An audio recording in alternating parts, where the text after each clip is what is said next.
Aquele dia de casa. E aí, era 6 horas, ele estava lá em casa, chegando. Aí eu disse para ele, eu aqui quero desse fogo que saiu do frio, aí eu lá subi um pouquinho. Eu não sabia que é aquele seguinte, esse dia estava assim, agora, circulação? Talvez, pode ser. Mas aí inchou os olhos, mas não me dói nada. Só incha aqui e aqui no meio. Mas ficou foi. Aí comecei a tomar SIC, aquele era para urinar. Eu tinha cedo. Retenção de líquido. Terceiro dia estava normal. E agora sexta dia. E agora eu ia botar o tênis. Fica apertado. Não consigo. Que coisa, né? Eu não estava indo até fevereiro fui na academia, depois não fui mais. E agora amanhã vai estar indo. Eu vou botar esse assunto aqui. Pastor, muito bem. O senhor está conseguindo assistir os cultos na internet? Não? Na TV? O senhor assiste o culto na TV? Ela assiste. Ela melhor. Não, no frio, ainda mais no frio agora, esses dias, às vezes, é até bom isso. Tem muita gente que, até a questão de muito idoso que não consegue nem sair de casa, né? Imagina, pode levar a palavra. Deixa eu só ver. Quanto tempo? 2 minutinhos. Já chegou.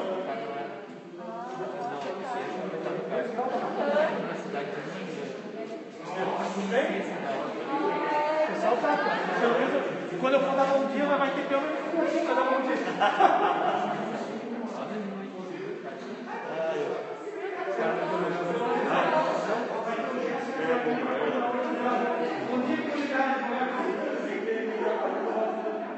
Um minuto! Olha! Eu não estava preparada para isso.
te escolheu.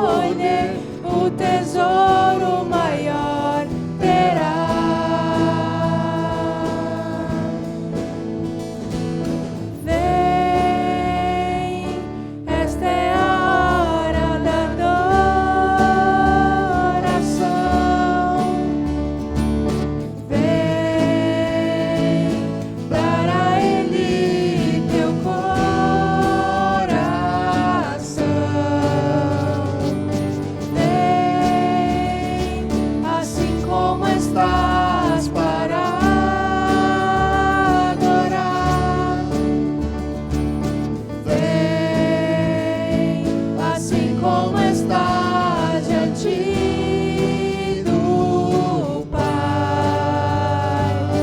Vem, toda língua confessará ao Senhor, todo joelho se dobrará, mas aquele que há de escolher o tesouro maior terá.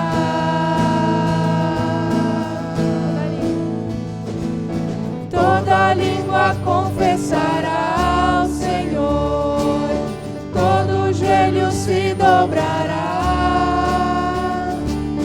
mas aquele que há de escolher o tesouro maior terá.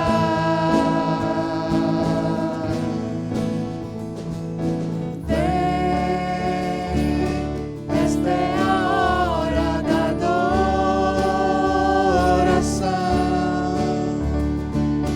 Vem para Ele teu coração.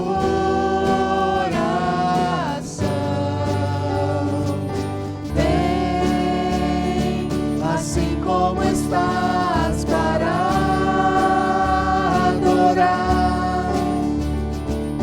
Vem assim como estás diante do Pai. Vem,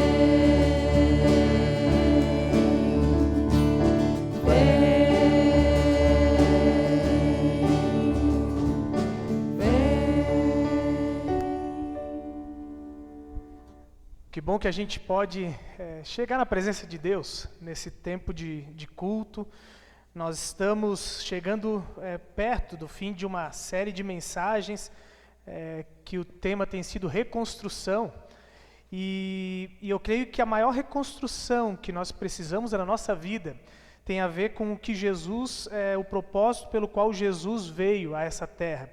E Ele mesmo diz que Ele é o bom pastor, lá em João, e o bom pastor dá a vida pelas suas ovelhas. Qual é o motivo pelo qual Jesus dá a vida por nós, né, por cada um de nós, é para que a nossa vida pudesse ser reconstruída, para que a gente pudesse ter vida verdadeira. Então, nós não sabemos direito o que é o futuro do nosso país, do nosso mundo. Ainda temos muitas incertezas, né, diante até mesmo dessas vacinas, como que vai acontecer tudo, né? E isso envolve todas essas áreas que a gente está sonhando de reconstrução. E eu digo que, ainda que a gente não venha vivenciar, né, todo esse processo de reconstrução nesse mundo, nas diversas áreas que a gente tanto espera, tem uma área que a gente pode usufruir todos os dias dessa reconstrução, que é o nosso coração, a nossa mente, que é entender que Jesus morreu para transformar em primeiro lugar o nosso coração, a nossa mente, e não só isso, para nos dar a possibilidade de sonhar com um mundo completamente restaurado. E nesse tempo de culto, o meu convite é esse. Quando a gente canta, né, vem assim como estás, vem para que Deus possa te transformar mais uma vez. Vem cultuar a Deus, vem permitir que o amor dele encha de novo você e que a gente saia daqui reconstruídos mais uma vez, transformados pelo Espírito Santo dele, pelo amor dele, e que a gente venha realmente com esse coração aberto para isso, para que o Espírito Santo haja nas nossas vidas. Quero convidar a nós orarmos nesse tempo inicial de culto. Senhor nosso Deus, nós te agradecemos, Pai, por esse tempo que podemos estar aqui juntos, Senhor, onde a Tua presença, Senhor, em meio a esse frio aquece o nosso coração, onde a Tua palavra, Senhor, vem nos aquecer mais uma vez. Senhor, muito obrigado pelo Teu grande amor, por Tu seres o bom pastor, aquele que é capaz de dar a Tua vida, Senhor, para reconstruir a nossa. Obrigado, Senhor, que nós podemos já usufruir, Senhor, dos frutos dessa transformação que a Tua cruz nos oferece. Senhor Deus, nós queremos nesse tempo de culto te pedir perdão pelos nossos pecados, perdão pelo que o pecado, Senhor, fez com o mundo, pelo modo como o nosso pecado desconstruiu o nosso mundo, mas obrigado, Senhor, porque o Teu amor reconstruiu, está reconstruindo e irá reconstruir de modo completo quando Tu voltares, Senhor. Assim nós queremos adorar o Teu nome, pelo que Tu fizeste, estás fazendo e irás fazer na nossa vida e também através de nós, Senhor. Vem reconstruir mais uma vez o nosso coração e a nossa mente.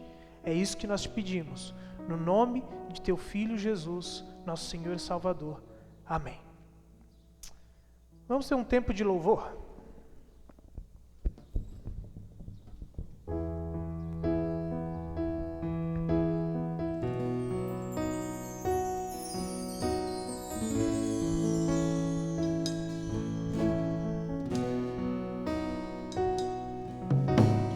Quero escutar tua doce voz, rompendo o silêncio em meu ser.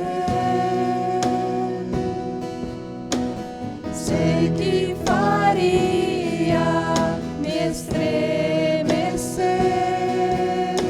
faria chorar ou rir, cairia rendido a ti. Não poderia estar ante ti, escutando tua voz, sem chorar como um filho, e passaria o tempo assim, sem querer nada mais que escutar-te falar.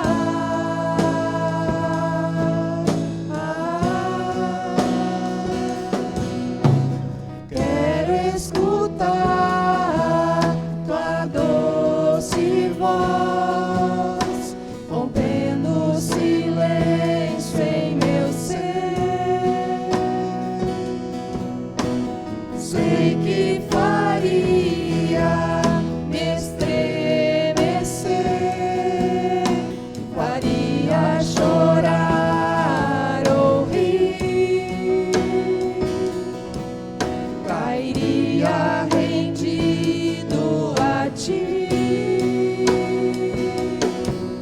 Não poderia estar ante ti, escutando tua voz, sem chorar como um filho, e passaria o tempo assim, sem querer nada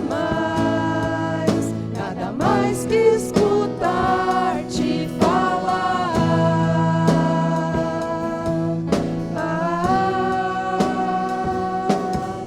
Não poderia estar ante ti, escutando tua voz,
onde sempre te seguirei,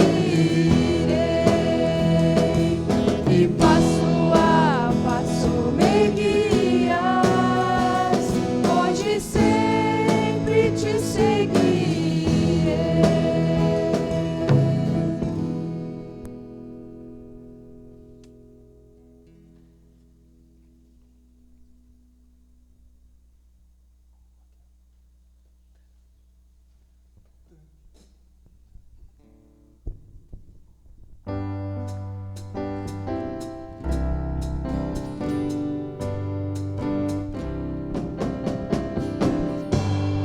Cada momento vou seguindo Cristo, vou prosseguindo, sempre mais e mais, com a certeza que um dia vou te encontrar no paraíso, onde vou morar. Vejo minha vida como é agora, e transformada ficará. Quando lá na glória eu te encontrar, o hino de vitória eu vou cantar. Canto aleluia, canto glória a Deus, em majestade e glória, só pra te adorar. Canto aleluia, canto glória a Deus, em majestade e glória, só pra te adorar.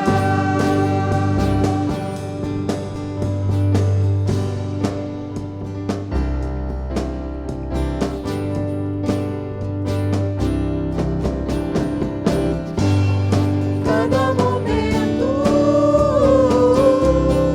vou seguindo Cristo,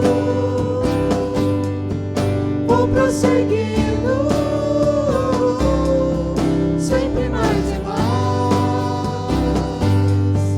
com a certeza que um dia vou te encontrar no paraíso, onde vou morar. Vejo minha vida como é agora, e transformada ficará. Quando lá na glória eu te encontrar, o hino de vitória eu vou cantar. Canto aleluia, canto glória a Deus, em majestade e glória, só pra te adorar. Canto aleluia, canto glória a Deus, em majestade e glória, só pra te adorar, só pra te adorar, só pra te adorar.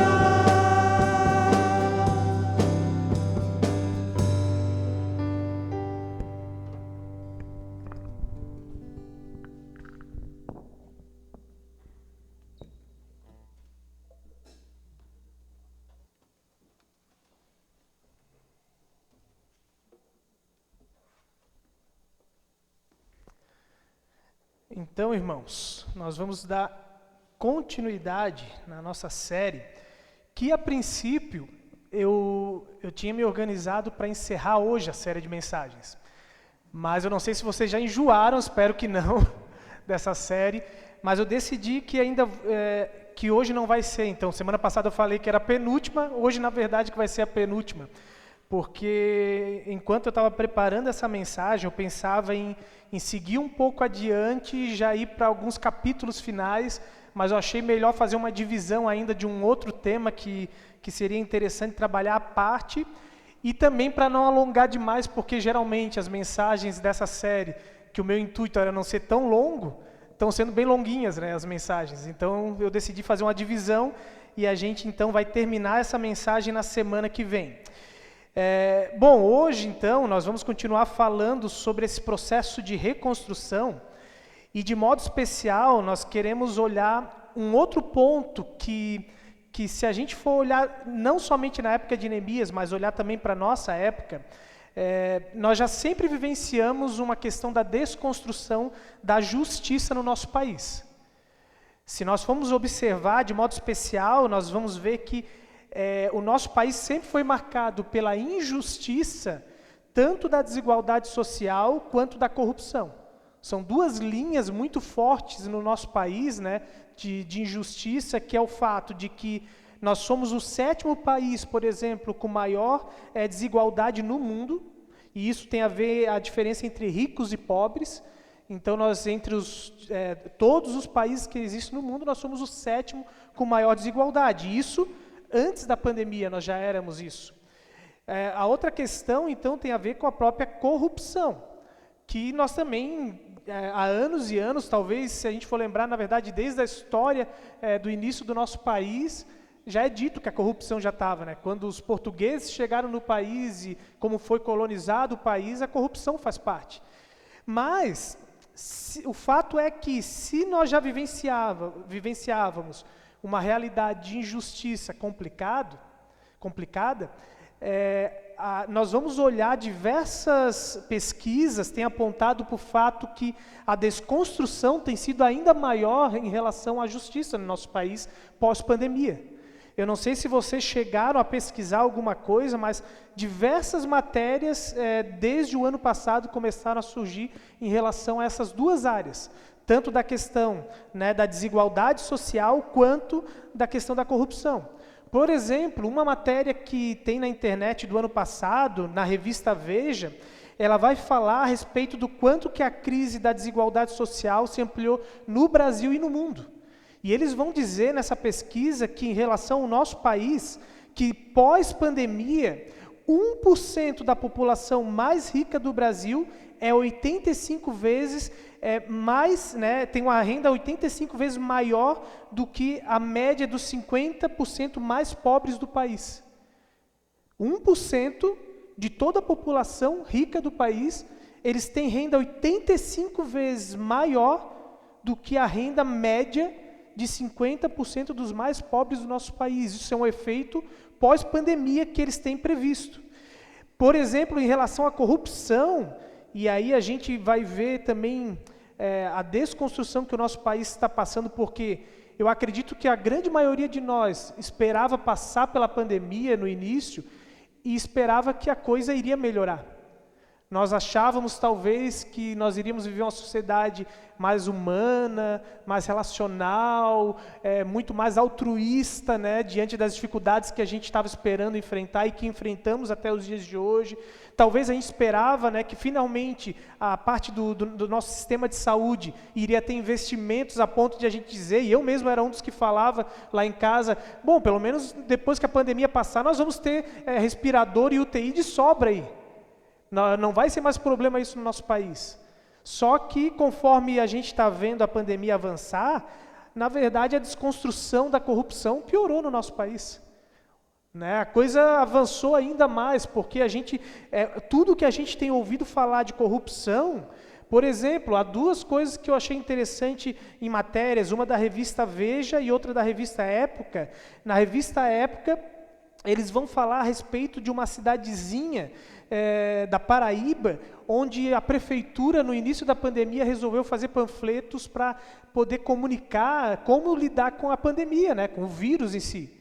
O detalhe é que eles orçaram esse panfleto para uma gráfica fazer, Só que, em primeiro lugar, esse panfleto que eles iriam fazer era o mesmo panfleto que o governo federal estava distribuindo. Era o mesmo panfleto idêntico a ele. E, em segundo lugar, essa gráfica não existia. Ninguém sabe de onde que era essa gráfica. Saiu o dinheiro, mas os panfletos não chegaram em mãos. Simplesmente tinha alguma coisa de errado ali e o Ministério Público teve que averiguar o que estava acontecendo.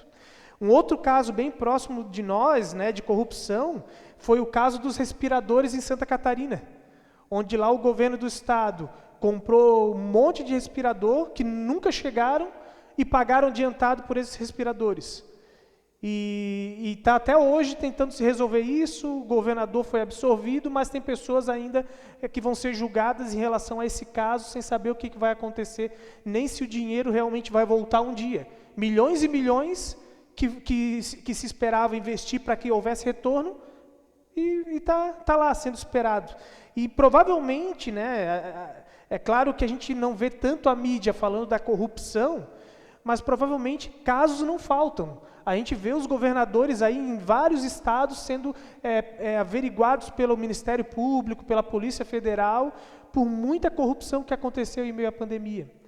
E essa é uma realidade quando a gente olha, né, o que a gente era antes da pandemia, que já era complicado, e que a gente olha para a pandemia que parece que piorou ainda mais, ao invés de melhorar. Nós corremos um risco diante disso de talvez desanimar. Eu não sei você, mas eu acredito que cada um de nós, em algum momento, quando a gente olhou para essa pandemia e tudo que é injustiça do nosso país se intensificou, talvez a gente chegou em algum momento a pensar, provavelmente, o nosso país não tem mais jeito, não tem mais esperança de ter um futuro melhor. Essa semana eu estava olhando nas redes sociais, uma pesquisa que foi feita, algo bem informal, num perfil do Instagram, perguntando: você acredita que o Brasil, nos próximos, eu não lembro quantos anos que a pessoa tinha botado ali, mas nos próximos 10 anos se tornará uma potência mundial? E aí eu fui lá e votei para ver qual era a porcentagem que estava mais alto. E a grande maioria disse que não. E ali então eu percebi que provavelmente essa é a realidade que a grande maioria dos brasileiros pensa a respeito do futuro do nosso país. Que a coisa só vai piorar em relação à justiça. Que a desconstrução moral, ética, vai cada vez piorar, que não tem caminho, né, para a gente poder sonhar com um futuro melhor para o nosso país. E aí, diante disso, quando nós olhamos essa realidade da injustiça, nós precisamos, como discípulos de Cristo, lembrar qual é o chamado que Deus tem para a gente, em meio a uma desconstrução que continua, parece que sem freio, diante do nosso país. O que Deus espera da gente? E nós vamos conversar hoje, então, sobre a importância de se comprometer com a justiça. De que qualquer discípulo de Cristo, diante de todo o caos, talvez, de tudo que a gente nota como uma realidade injusta, nós precisamos nos comprometer, continuar nos comprometendo nesse processo de reconstrução do nosso país e da nossa vida também, com a justiça. E quando eu falo aqui de justiça, eu quero chamar a nossa atenção para um compromisso completo, integral. Integralidade na Bíblia vai ter a ver com nós usarmos tanto o âmbito pessoal da nossa vida, quanto o âmbito social. Porque quando a gente fala de justiça, muitas vezes a gente pode achar que esse compromisso é meramente com um âmbito social. Talvez nós olhamos as coisas que estão acontecendo à nossa volta, de injustiças e talvez politicamente falando, né, as injustiças que estão acontecendo ao nosso redor também, até mesmo com a população mais pobre, e a gente pensa, é nisso que eu tenho que me engajar. E de repente a gente pensa que o âmbito pessoal da nossa vida fica esquecido. E o compromisso para o qual Deus chama a gente é um compromisso que começa no âmbito pessoal, né, da justiça, naquilo de a gente ser íntegro e justo, naquilo que a gente faz diariamente, nos nossos lares, nos nossos relacionamentos na família, com amigos e assim vai, mas que passa para o âmbito social sim, é a integralidade. E se há uma pessoa que foi um homem que viveu esse processo de integralidade, foi Neemias. Eu não sei se você tem conseguido ler ao longo desse tempo, né, que a gente está 2 meses dessa série, nós estamos fechando hoje. Se você já tirou um tempo para ler, seja essas partes que a gente conversou, estudou até aqui do livro de Neemias, ou se já conseguiu ler inteiro. Porque o capítulo que a gente vai tratar hoje, o capítulo 5, nos mostra claramente essa vida integral e o compromisso que Neemias tinha com a justiça, no âmbito pessoal da vida dele e no âmbito social. E eu quero convidar então a gente a ler, nós vamos lendo aos pouquinhos esse capítulo de Neemias aqui, capítulo 5, e eu vou ler primeiro aqui o versículo 1, e eu vou citar um pouquinho ainda sobre o versículo 2, 3 aqui, 4 e 5. Ali diz assim: Ora, o povo, homens e mulheres, começou a reclamar muito de seus irmãos judeus. Ora, o povo, homens e mulheres, começou a reclamar muito de seus irmãos judeus. Eu não vou ler esse trechinho, mas você pode dar umas piadas na sua Bíblia nos versículos seguintes. O nosso processo aqui de compreensão desse compromisso com a justiça de Neemias passa a partir da seguinte situação. Depois que eles já tinham iniciado o processo de reconstrução dos muros, acontece o seguinte fato, que o povo começou a reclamar de que haviam judeus, e de modo especial líderes do povo judeu, que eles estavam sendo injustos com o povo de modo geral. Então aquilo, né, que começou, aquele processo que começou de modo unido, né, num processo até ao qual a gente conversou sobre a oposição, que eles conseguiram se proteger da oposição por causa da união, por causa da injustiça de algumas pessoas, começou ali a ter uma certa divisão. E Neemias, ele teve que fazer algo, mas o motivo pelo qual estava havendo injustiça aqui, que nós vamos ver, eu não vou ler aqui, mas eu vou citar o versículo 2, 3 e 4 ali. Em primeiro lugar, eles falam que era porque eles não tinham trigo para comer. Então, de alguma forma, os líderes judeus ali ou estavam cobrando os alimentos, ou realmente não estava sendo suficiente o que eles estavam plantando para comer. E aí eles começaram a passar fome, aqueles trabalhadores, e eles não recebiam da liderança o alimento para poder ter forças, energia, saúde para trabalhar. A outra reclamação deles é que por causa, então, da falta de alimento, eles também estavam tendo que começar a penhorar a terra deles para poder comprar comida.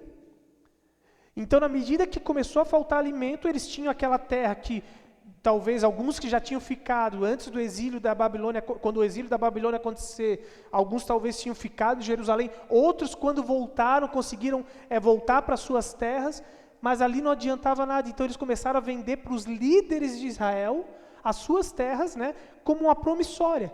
Então eles tinham aquela terra como se fosse um arrendamento, e agora eles já nem mais tinham poder sobre aquela terra onde eles moravam. E ainda então, em terceiro lugar, eles começavam a pegar dinheiro emprestado para pagar impostos.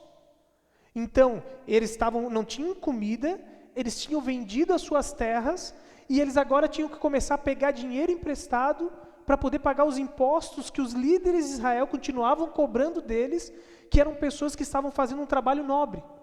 E por último, então, a consequência mais talvez séria desse processo todo, que esse início do capítulo 5 vai dizer, é que eles começaram a vender, a entregar como escravos os filhos e filhas deles. O povo de Israel começou a ter que entregar os seus filhos e as suas filhas como escravos, algo que dentro da lei judaica era proibido eles fazerem escravos do próprio povo. Então aqui nós começamos a perceber que a injustiça que, teoricamente, num povo que estava num projeto importante, especial, né, de reconstrução, a gente pensaria, essa união não vai permitir que eles ajam com injustiça no meio deles. Entre os próprios irmãos na fé, por assim dizer, né? E ali então, quando Neemias fica sabendo dessa situação, dessa reclamação, o versículo 6 e 7 diz o seguinte, olha como ele age em relação a essa situação. Quando ouvi a reclamação, a essas acusações, fiquei furioso, Fiz uma avaliação de tudo e então repreendi os nobres e os oficiais.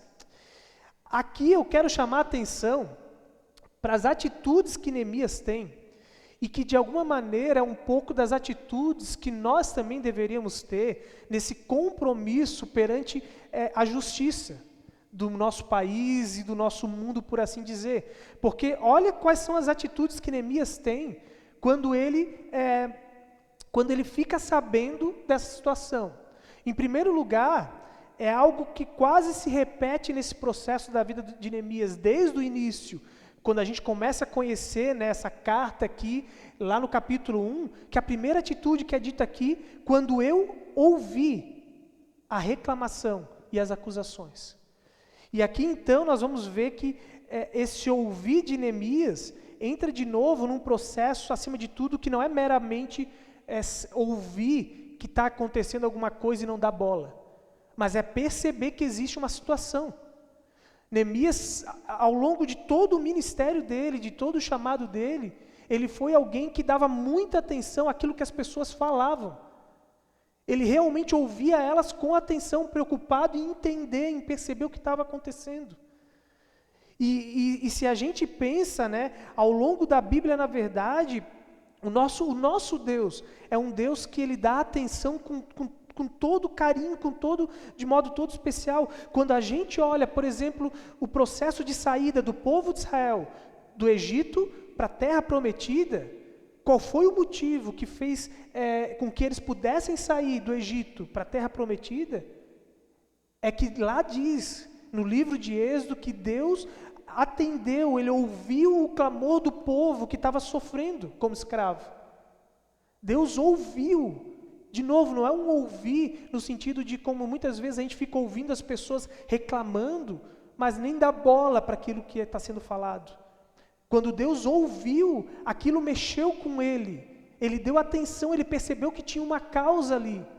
E novamente, nós vamos ver, por exemplo, lá no Novo Testamento, que eu já falei um pouco sobre isso nessa série, Jesus, nos é dito numa situação bíblica que quando ele vê a multidão, ele tem compaixão dela. O ouvir e ver com atenção, perceber as coisas que estão acontecendo.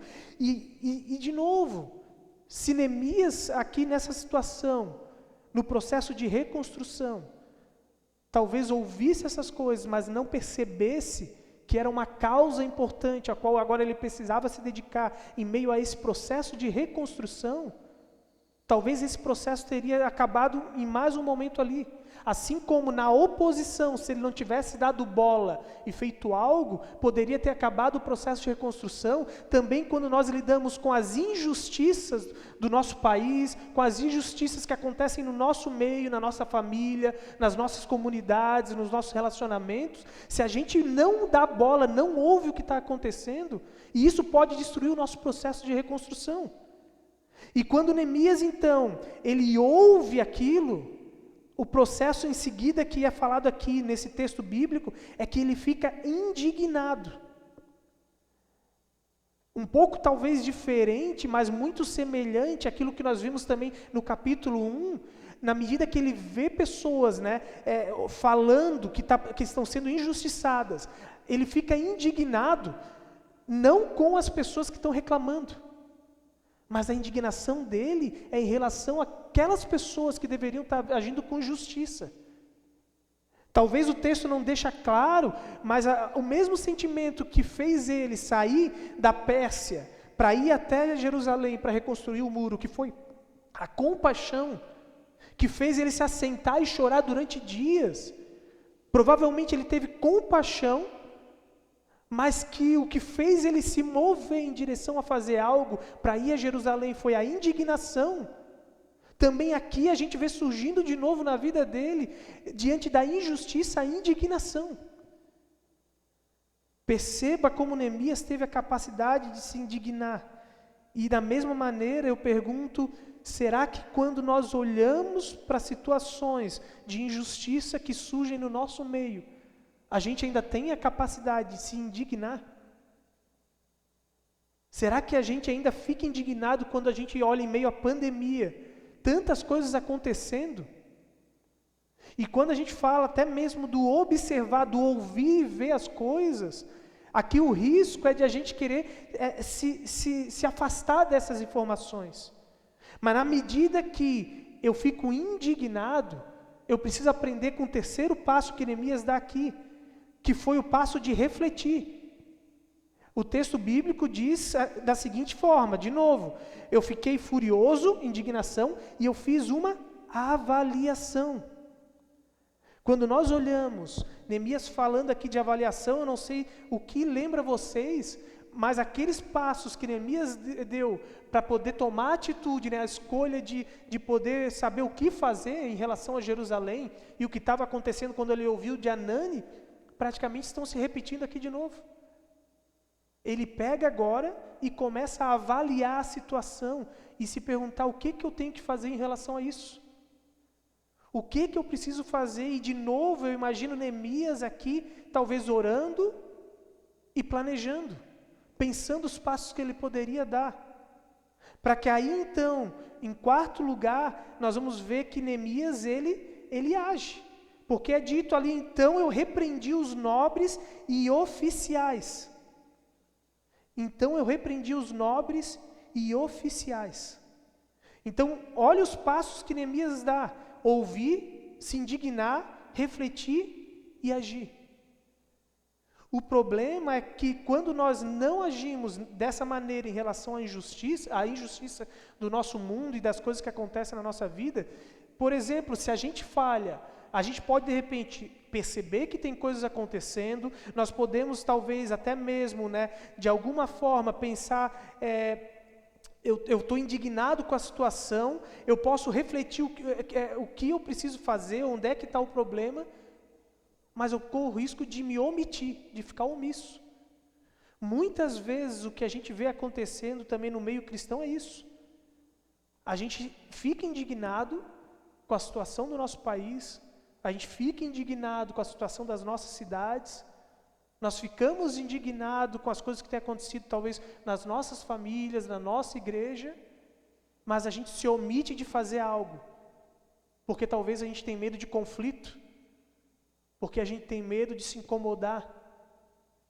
Pode acontecer também que, de repente, nesse processo a gente ouve, a gente percebe, a gente fica indignado, mas de repente a gente escolhe talvez um outro ponto que seja a falta de uma reação impulsiva. Porque na medida que nós ouvimos e nós nos indignamos, e ali então Neemias ele passa a avaliar, muitas pessoas simplesmente partem para uma atitude sem nem pensar o que vão fazer. E quantas vezes a gente motivado, né, pela impulsividade, isso tem, de novo, uma certa relação com o que eu falei até na questão da oposição, quando nós somos impulsivos, quantas coisas a gente fala e faz que depois a gente se arrepende. Quantas vezes, diante da nossa indignação, que gera atitude sem uma reflexão, de repente a gente é injusto com pessoas. E eu creio que esse é um dos grandes riscos quando a gente pensa em lidar com a injustiça do nosso país, e de novo, das diversas áreas da nossa vida, é que na medida que eu fico indignado, eu logo quero ter uma atitude, mas de repente eu vou ser injusto com pessoas que não são o real problema, a causa que está acontecendo no nosso mundo, no nosso país, na nossa vida. E aí talvez você comece a se revoltar dentro de casa com seu filho, a tratar ele mal, a sua esposa, como se eles fossem responsáveis pela situação difícil que você está vivendo nos dias de hoje. E aí, de repente, você começa a culpar governantes por aquilo que está acontecendo, sendo que a culpa pode ser, de repente, do vírus ou de tantas outras coisas. E assim vai. Quantas vezes a gente começa, talvez, a agir impulsivamente, achando que aqui é o caminho, sem avaliar a situação realmente, sem parar para refletir com calma e deixar que Deus vá triando os nossos sentimentos, os nossos pensamentos para revelar o que realmente é o problema. Quem é realmente o culpado, talvez, das coisas que estão acontecendo? Quem é o culpado pela injustiça, né, que está acontecendo na minha vida? E não somente isso. Eu ainda digo, quando nós ouvimos, né, mas não fazemos outros passos de maneira adequada, a gente corre o risco até mesmo da apatia. Porque na medida que a gente percebe que tem coisas acontecendo, a gente até ouve, e a gente até sabe que o nosso país está passando por situações difíceis, na medida que a gente ouve estatísticas dizendo que a pobreza está aumentando, que a questão, né, da questão social, que está aumentando a diferença social, e a gente vai ouvindo coisas horríveis sobre o nosso país, mas o outro risco é a gente pensar, mas o que isso tem a ver comigo? Isso aí não tem nada a ver comigo. Isso não é minha responsabilidade. Isso é responsabilidade de outros. E a gente começa a ter essa apatia em relação aos números. Assim como a gente vê cada vez mais as pessoas apáticas em relação aos números de mortos. Que chegando a quase 500 mil mortos, e a gente pensa, isso aí são só números, são só pessoas, não tinha o que fazer. E aqui eu não estou querendo entrar em posições políticas. Não interessa se é posicionamento político, se deveria ter feito algo ou não poderia ter feito algo, não tinha o que fazer, mas são pessoas. Desde quando a morte deveria ser lidado como algo normal? Nem Deus lidou com a morte como algo normal, por isso que Ele enviou Jesus, para solucionar o problema da morte. E ainda que o culpado seja qualquer outra pessoa, seja quem for o culpado, pela situação que o nosso mundo e o nosso país vive, mortos são mortos. São famílias que sofrem. Não importa se é uma pessoa de 80 e poucos anos, ou uma pessoa de 30 e poucos, ou de 20 e poucos que morreu pelo coronavírus, são pessoas que vão perder um ente querido e que a dor é igual. E que o que a gente deveria desejar é que isso não acontecesse de nenhuma forma. Seja pelo coronavírus, seja por um ataque cardíaco, seja por um atropelamento na rua, isso sempre deveria nos indignar de alguma forma. Mas na medida que a gente começa a comparar, dizer, mas no ano antes da pandemia também morriam um monte de pessoas, a gente está sendo apático com o sofrimento do mundo. Nós já não temos mais a capacidade, não é nem de se indignar contra aquilo que os governantes talvez não fazem, mas é de se indignar contra a situação que o nosso mundo vive. É de se indignar contra aquilo que o pecado fez com o nosso mundo, de que trouxe morte, de que trouxe separação entre seres humanos, de que faz a gente sofrer a perda de pessoas que a gente ama. E se a gente não passou, nenhum de nós, pela perda durante a pandemia de alguém pelo coronavírus, em algum momento todos nós já perdemos pessoas pela morte de algum tipo. E ainda por último, nós corremos o maior risco de todos, em meio a essa pandemia, que é chegar ao ponto de talvez dizer, eu não quero nem mais ouvir. E conforme a gente avançou nessa pandemia no período de um ano, cada vez mais o que a gente ouve as pessoas dizendo, eu não consigo mais ligar a televisão, estou cansado de ouvir o jornal. Porque só falam da mesma coisa, é sempre o monte, é o sensacionalismo. E de repente pode haver sensacionalismo sim. Há canais que são sensacionalistas, e não é um só, vários. A mídia gosta de sensacionalismo porque é o que dá audiência. Não importa se é de direita ou de esquerda, todos os lados vão fazer sensacionalismo para poder alcançar audiência. Mas o problema é quando a gente começa a escolher, dizer eu não quero nem mais saber das notícias, para eu ficar bem, para eu não me estressar, para eu poder passar o dia bem. Porque quando eu ligo a televisão e vejo aquilo, eu me indigno pela política. E outros ficam indignados pelo número de mortos. E qual é a diferença? Ambos indignados talvez, e para não terem que se indignar, a gente opta pela alienação, por não assistir mais nada. Eu vou assistir o meu seriado durante o dia, eu vou poder agora somente andar, fazer o meu exercício físico, não quero mais tocar nesse assunto com pessoas, eu não quero mais ver nada na televisão, nas redes sociais, eu vou me alienar.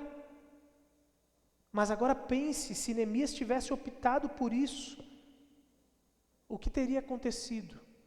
No meio do processo dele de reconstrução, que já estava bem avançado, que já estava muito bom. Iria adiantar alguma coisa ele ter começado a reconstruir e não ter terminado? Não ia ter adiantado de nada. Queridos, o que Jesus espera de um discípulo dele é que a gente aprenda a ouvir, a se indignar, a refletir e tomar uma posição assim como Neemias.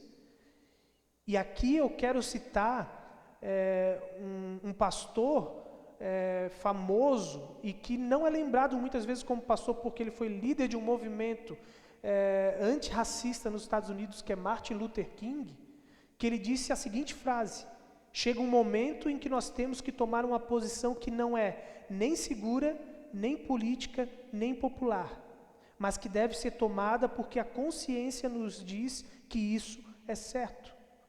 Chega um momento em que nós temos que tomar uma posição que não é nem segura, nem política, nem popular, mas que deve ser tomada porque a consciência nos diz que é o certo. Essa é a questão, esse processo de ouvir, de se indignar, de avaliar, não é nada se nós não tivermos a coragem de tomar uma posição em relação àquilo que nós temos visto, ouvido, nos indignado. No ano passado, em meio à pandemia, lá no dia 25 de maio, aconteceu um caso que moveu o mundo, que foi o caso do policial que matou o George Floyd, pisando com o joelho no pescoço dele durante 8 minutos, até que sufocou ele a ponto de morrer. E o que deveria deixar a gente também mais assustado com todo aquele fato, não é nem as pessoas ao redor que não conseguiram fazer nada porque tinham policiais armados que não estavam permitindo, mas são os outros 3 policiais que estavam ao redor e não fizeram nada para impedir. Que ao ver aquela situação, não ficaram indignados com o colega que estava ali, e o cara pedindo, porque sai de cima de mim, e que ninguém fez nada. E de novo, não tem a ver se ele merecia ser preso ou não, se ele era um bandido ou não, mas é o modo como um ser humano é tratado, e se a gente não fica indignado com o modo como nós tratamos uns aos outros, e seja aquelas pessoas que optam pelo crime, o modo como eles têm feito, ficar indignado de que tem pessoas que optam em algum momento, ou nem têm a escolha muitas vezes de entrar numa vida dessa, quem nós somos como seres humanos? Há um momento em que a gente vai ver situações e que a gente precisa fazer algo. E foi isso que Neemias fez, quando a gente olha o capítulo 5, versículo 7 ao 9, olha o que diz lá. Fiz uma avaliação de tudo, e então repreendi os nobres e os oficiais, dizendo-lhes: vocês estão cobrando juros dos seus compatriotas, agora vocês estão até vendendo os seus irmãos, e assim eles terão que ser vendidos a nós de novo. Por isso prossegui: o que vocês estão fazendo não está certo.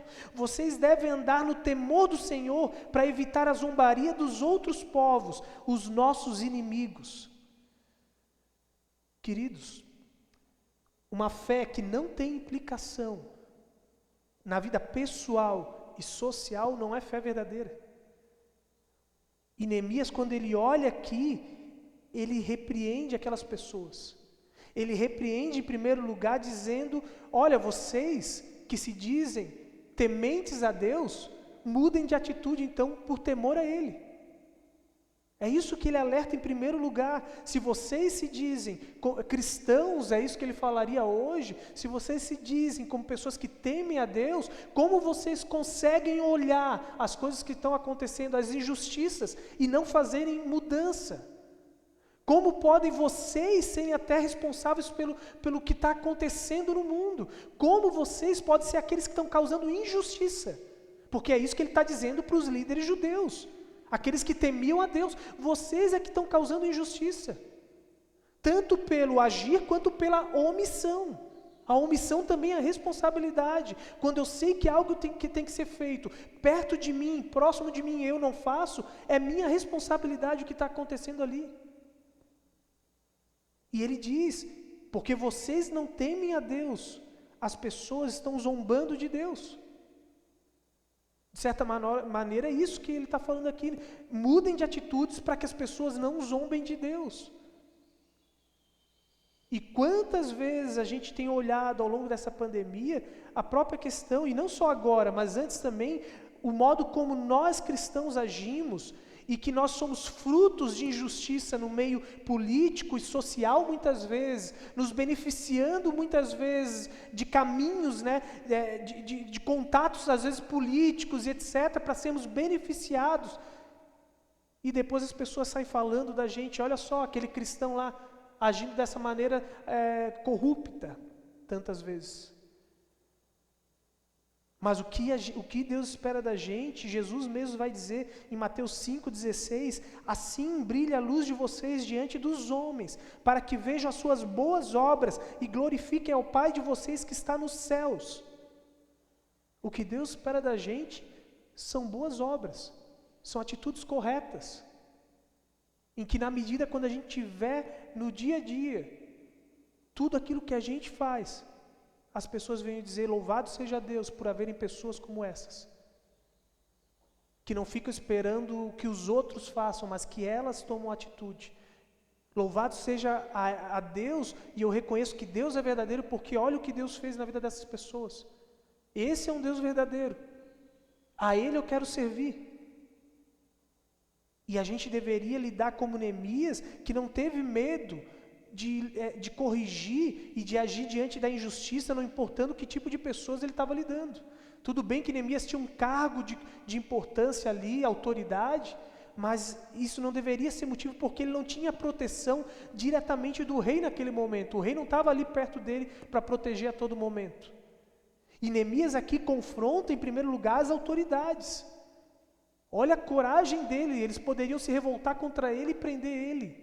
Os líderes de Jerusalém, as autoridades de Jerusalém, olha o versículo 11, diz assim, devolvam-lhe imediatamente suas terras, suas vinhas, suas oliveiras e suas casas, e também o juro que cobraram deles, a 100ª parte do dinheiro do trigo, do vinho e do azeite. Eu não sei se vocês percebem o que Neemias está dizendo para eles, perdoem essas pessoas, perdoem as dívidas dessas pessoas. Pode ser até legal o que vocês estão fazendo, mas não é ético o que vocês estão fazendo.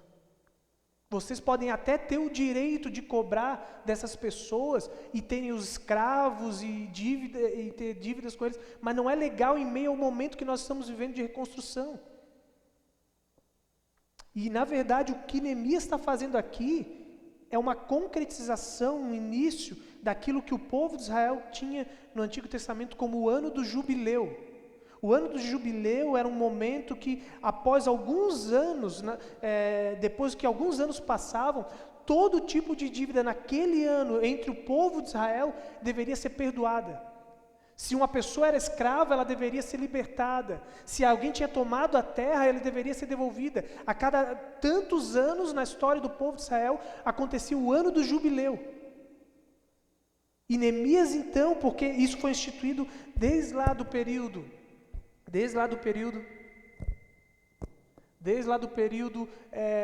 do Êxodo, isso nunca tinha sido vivenciado de maneira correta, Neemias agora aqui traz à tona e diz, vamos viver essa realidade que o nosso Deus tinha falado para a gente.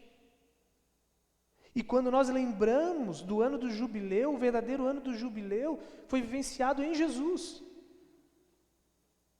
Quando Jesus vem e morre numa cruz para perdoar os nossos pecados, Ele ali nos liberta de tudo, de toda escravidão, de todo domínio. Tudo aquilo que Deus poderia exigir da gente, Ele nos deu, ofereceu o perdão, a liberdade. E quando nós vamos falar do ano do jubileu, como o povo de Israel deveria ter vivenciado, nós só vamos ver isso acontecendo de verdade na história da igreja, lá em Atos. Porque após Pentecostes, quando o Espírito Santo desce sobre a igreja, agora a gente começa a ver, ouvindo ali, a partir de Atos capítulo 2, que não havia necessitados entre os irmãos na fé. Porque conforme iam havendo necessidades, eles vendiam os seus bens e davam para os líderes da igreja. Não estou dizendo que a gente tem que fazer dessa maneira, mas eles pegavam os seus bens e davam para aqueles que cuidavam do povo, administrar e sanar as necessidades. Ali eles tiveram coragem de vivenciar o verdadeiro ano do jubileu. E aqui a gente deveria ser desafiado dessa maneira também, a ter coragem de confrontar autoridades, líderes, pessoas de influência, se talvez num momento de reconstrução, muitas vezes a gente não deveria aprender a perdoar as pessoas, tanto das dívidas pessoais, um contra o outro nos relacionamentos, talvez não, nós deveríamos ter a coragem de desafiar as pessoas a esse perdão no pessoal, nos relacionamentos, mas até mesmo quando a gente sabe de pessoas que não vão ter condições de pagar uma dívida e dizer, eu te perdoo a dívida, eu vou agir com você podendo perdoar tudo aquilo que você está me devendo. Ou no mínimo eu vou dizer, você paga quando puder e se conseguir pagar. E se não conseguir, eu não vou cobrar mais isso de você. Quantas pessoas a gente viu tendo que entregar talvez um comércio e até mesmo seus bens por causa disso que aconteceu na pandemia, porque pessoas não conseguiram ter misericórdia de baixar um pouco talvez o valor de aluguel e assim por diante. Mas não somente isso, a gente deveria, assim como Neemias, ter a coragem de confrontar as autoridades, porque o versículo 12 nos diz assim, então convoquei os sacerdotes e os fiz prometer sobre juramento a cumprirem o que haviam prometido. Neemias, aqui na sua atitude, ele chega diante dos líderes, chama ele e diz, olha, cabe a vocês agora cuidarem para que os líderes desse povo, para que as pessoas desse povo sejam justas. Cabe a vocês como pastores desse povo denunciar o pecado da injustiça. E quando a gente fala aqui de sacerdote, nós vamos ver lá no Novo Testamento, que 1 Pedro capítulo 2, versículo 9, diz assim, vocês são sacerdócio real, povo exclusivo de Deus, para anunciar as grandezas daquele que os chamou. A quem que o apóstolo Pedro está falando isso? A mim e para vocês. Nós somos sacerdotes. Eu e você somos sacerdotes, mediadores entre Deus e os homens.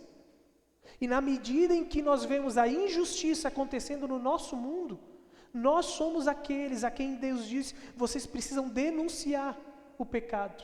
Vocês precisam denunciar a injustiça no meio do povo. Vocês não podem ver as coisas acontecendo e ficar em silêncio. E por que Neemias age assim? Ele age assim simplesmente. Como que ele consegue, na verdade, fazer com que haja mudança? Porque ele mesmo deu o exemplo. Ele mesmo foi exemplo de justiça. Eu não vou ler agora os outros trechos, porque eu já estou bem alongado na mensagem de hoje, pelo tempo.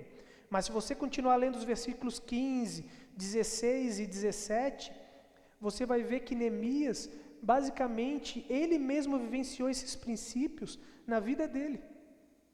Ele foi alguém que na medida que as pessoas tinham dificuldade, ele convidava elas para comer na própria mesa dele. Ele trazia as pessoas para se alimentar dentro da casa dele. Quando ele via as situações acontecendo e pessoas passando necessidade, ele pegava os seus bens, versículo 17 e 18 vai mostrar isso, e ele ajudava as pessoas com seus bens. Por isso ele tinha autoridade para confrontar as pessoas, para denunciar. É a esse homem que eu falei no início, que ele vivia a integralidade da justiça, na vida pessoal e na vida social. Por isso, na medida que ele vivia de modo justo, ele podia também confrontar. E aqui eu quero terminar com mais duas frases do Martin Luther King, onde uma delas, que é bem conhecida, ele diz, o que me preocupa não é o grito dos maus, mas é o silêncio dos bons.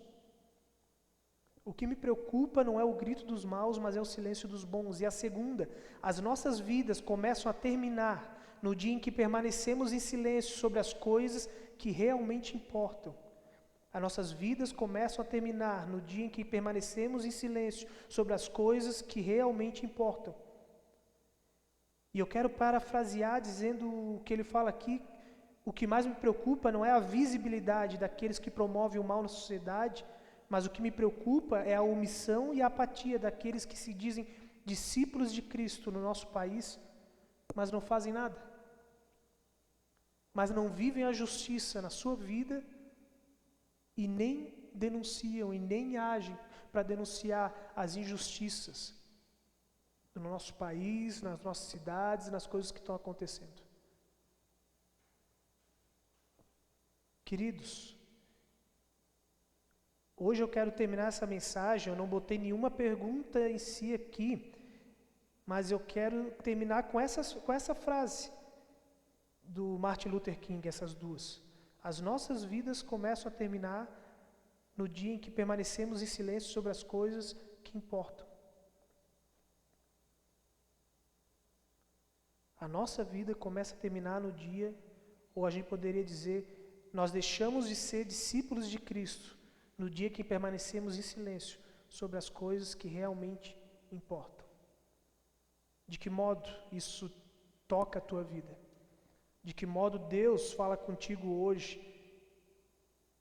E o que isso deveria te levar a mudar de atitude nesse processo de reconstrução, para que a gente consiga reconstruir o nosso país, a nossa cidade e as nossas vidas.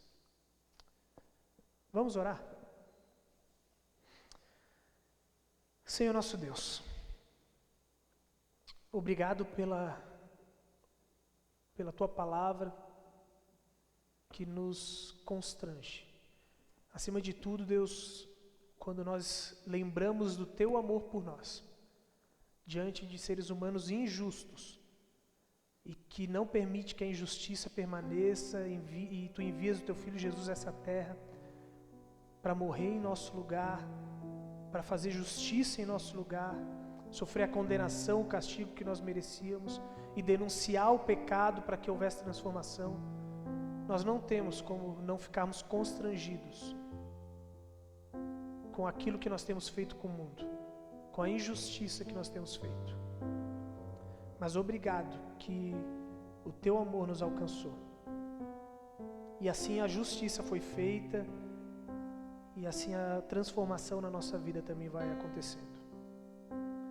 Pai amado, nós te pedimos que o Teu Santo Espírito que habita em nós nos dê essa capacidade de ouvir, Senhor, de perceber as injustiças que têm acontecido no nosso dia a dia. Gere uma indignação santa em nosso coração. Nos ajude a avaliar o que nós precisamos fazer em relação a isso. E a ter a coragem de agir, Senhor. Agir naquilo que está ao nosso alcance. Nós mesmos fazemos justiça com a nossa vida, abençoando pessoas, assim como Neemias, com os nossos bens, com a nossa vida, mas também denunciando, Senhor, e confrontando as pessoas que precisam ser confrontadas em relação àquilo que elas têm feito de injustiça no nosso país, mundo, sociedade. Pai amado, que assim como Neemias, Tu levante a Tua igreja no nosso país para transformar, Senhor, a injustiça e haver justiça entre nós. Que Tu, Senhor, levante pessoas que estejam comprometidas, Deus, discípulos Teus, com a Tua justiça, e fazer esse mundo um lugar mais justo. E acima de tudo, o que torna as pessoas justas é o Evangelho. Nos use para anunciar, Senhor, a Tua palavra, que transforma vidas e nos dá uma nova ética, um novo coração, um novo significado. É isso que nós te pedimos, em nome de Teu Filho Jesus. Amém.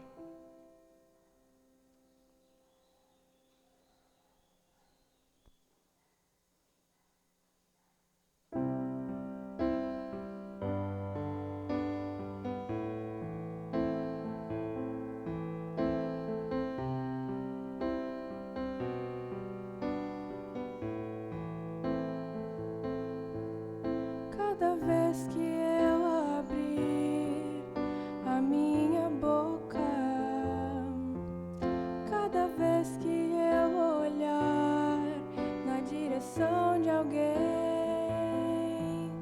cada vez que passo a passo eu chegar em algum lugar, seja a Tua voz, sejam Teus olhos, sejam os Teus pés. Cada vez que eu tocar num rosto em pranto,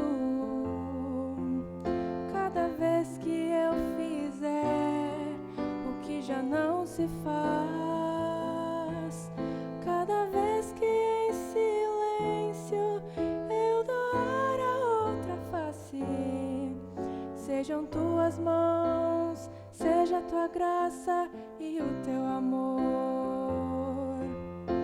Eu quero te servir, eu quero te obedecer, viver tua vontade, refletir tua verdade, te honrar com minha vida, em tudo te adorar. Mestre, amigo, amado Jesus, esse é o meu querer.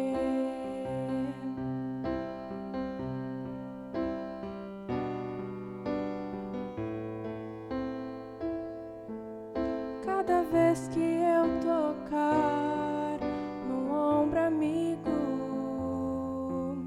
cada vez que eu fizer o que já não se faz, cada vez que em silêncio eu doar a outra face, serei tuas mãos, vem a tua graça e o teu amor. Eu quero te servir, eu quero te obedecer, viver tua vontade, refletir tua verdade, te honrar com minha vida, em tudo te adorar. Mestre, amigo, amado Jesus, eu quero te servir, eu quero te obedecer, viver tua vontade, refletir tua verdade, te honrar com minha vida, em tudo te adorar. Mestre, amigo, amado Jesus, esse é o meu querer.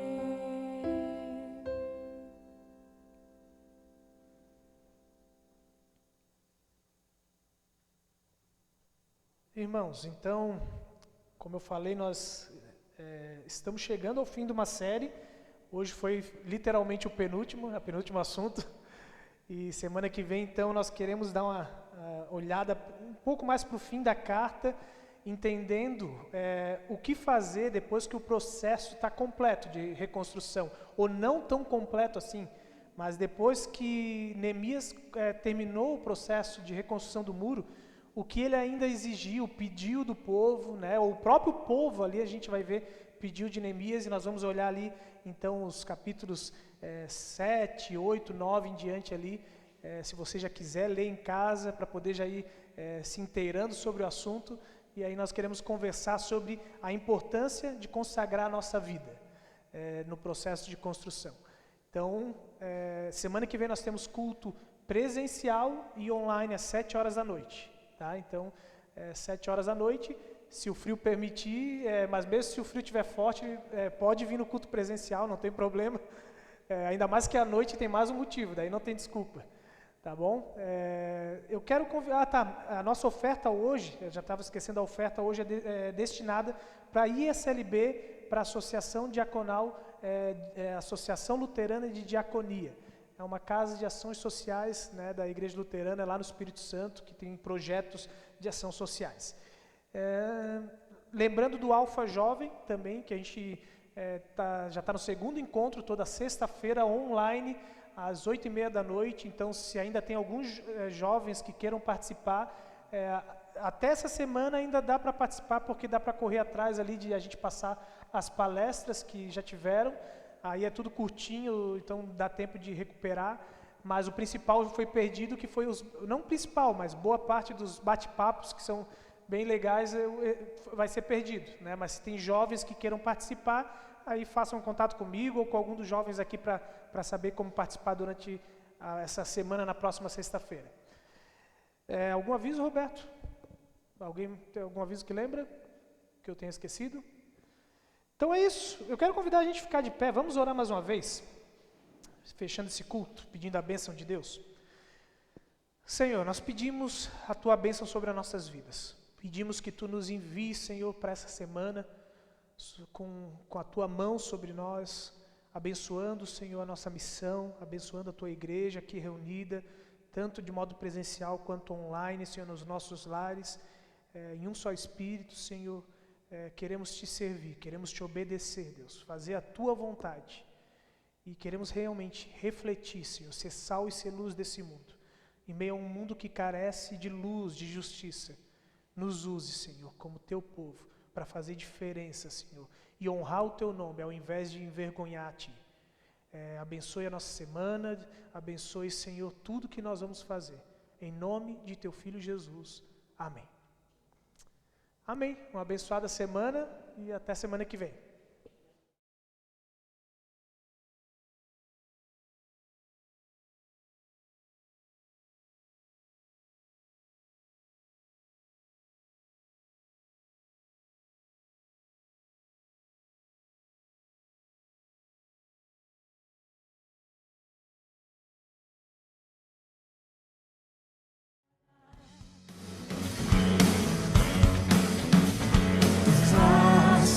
Do Teu grande amor,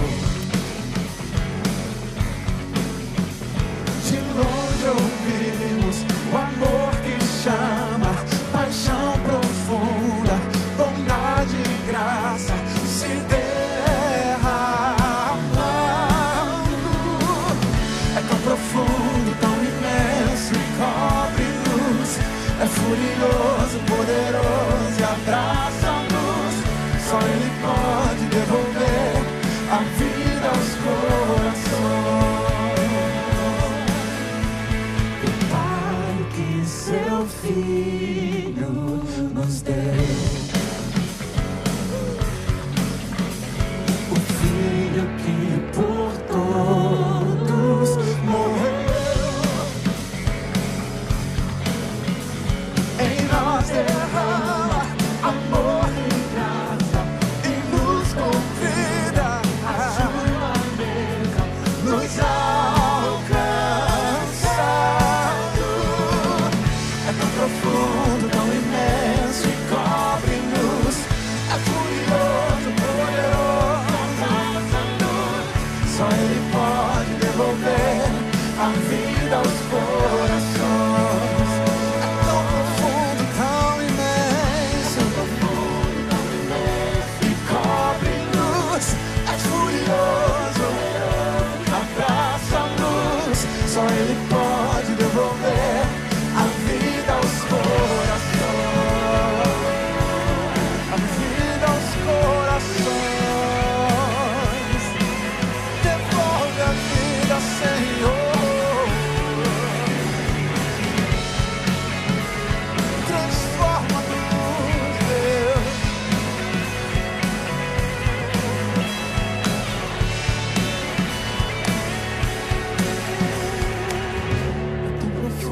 Tão imenso e cobre-nos, é furioso, poderoso, abraça-nos. Só Ele pode devolver a vida aos corações. Devolve a vida nesse dia, Senhor. É tão profundo, tão imenso e cobre. O encerramento dessa campanha pode ser o início de algo lindo que Deus já está fazendo na tua vida.